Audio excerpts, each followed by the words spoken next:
So we are picking up from our last episode. We were talking about service, and we decided to go all the way in instead of just like surface level. Yeah.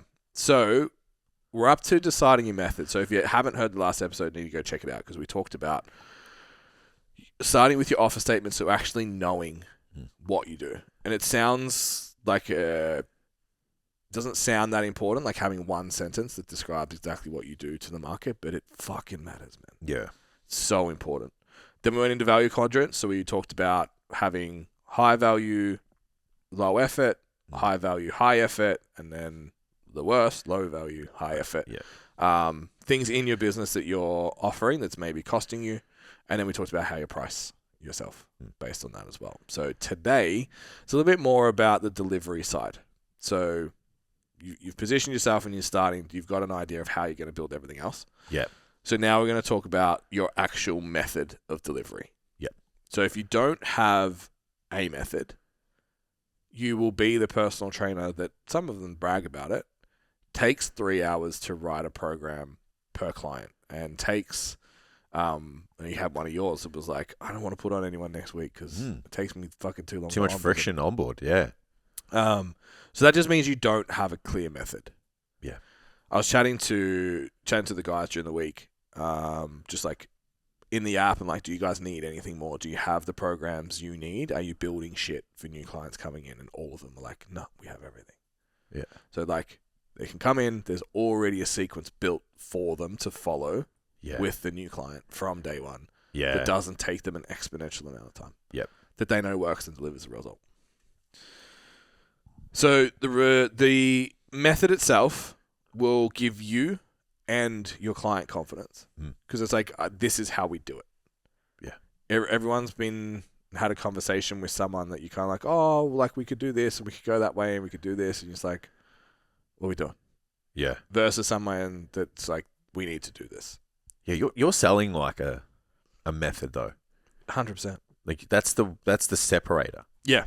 From everyone else in your demographic, right? Yeah. Like you have to have a way of looking at like whatever your offer statement is, like whatever said unique outcome, like you have to sit back and go, okay, so how do I deliver said unique outcome? Yeah. Like what's involved in getting that? Is, it's training, it's nutrition, it's, whatever else it is, it could be in a wellness space. So there's a little bit of that stuff in there. There's, obviously community and accountability. Like what does it look like for you? Once you have this overarching, like, pillars to solving that net issue, the next thing from there is like, okay, what does this look like in 3 really distinct segments? Yeah. Phases. Yeah.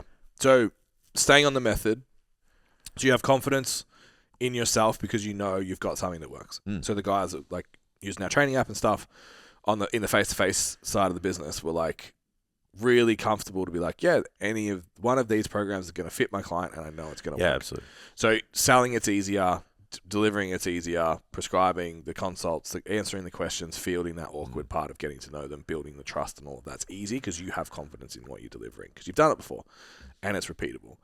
Next is the authority piece, the marketing. Yeah. You have a message and a method that's different to someone else and someone can align with that and be like, I want that. Yeah. Also, people want to buy the thing too.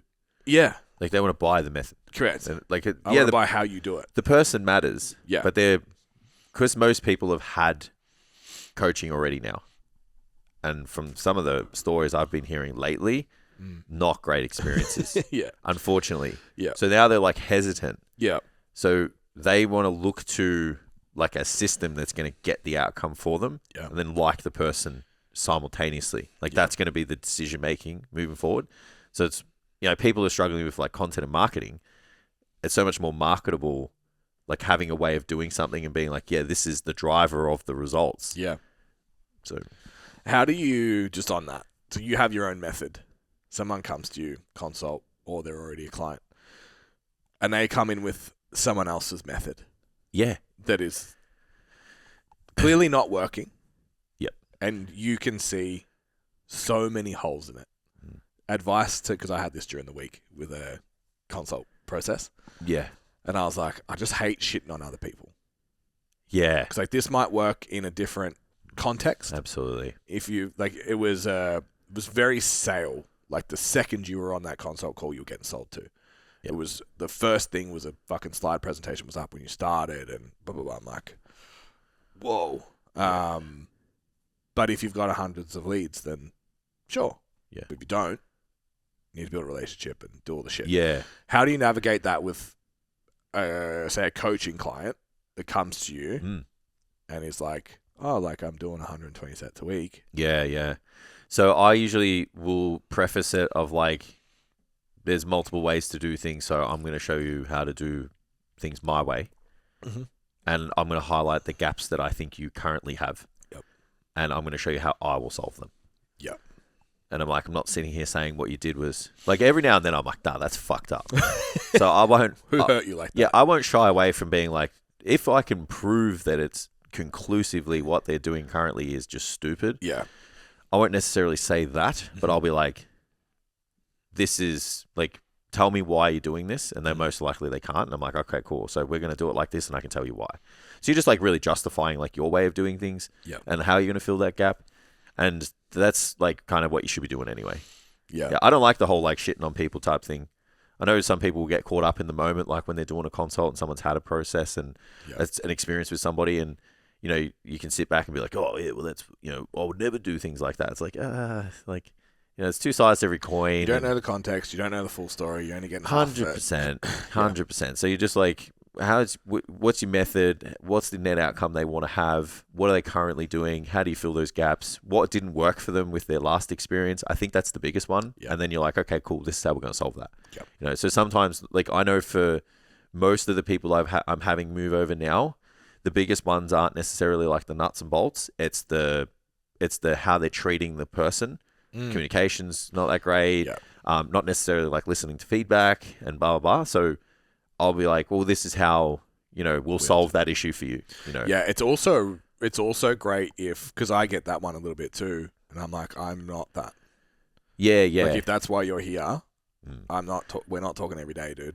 Yeah. Like, I was just about to say, I also will just flip it back to them and just be like, well, did you let this person know? Because most of the time it's a communication thing. Yep. So they're like, oh, they didn't speak to me that much. Yep. And then they think that like, you know, there's heaps of clients and, you know, they just don't care because they take on heaps of people. And so I always kind of push back and be like, did you let them know that, you know, you felt that way? You felt that way? Did you let them know the communication wasn't there? Did you let them know what you would like to see in it?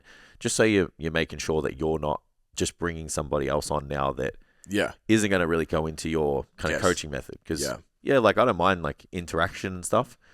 But I'm also like not going to adjust your program and shit every day. Yeah. You know, like you're not buying a mate.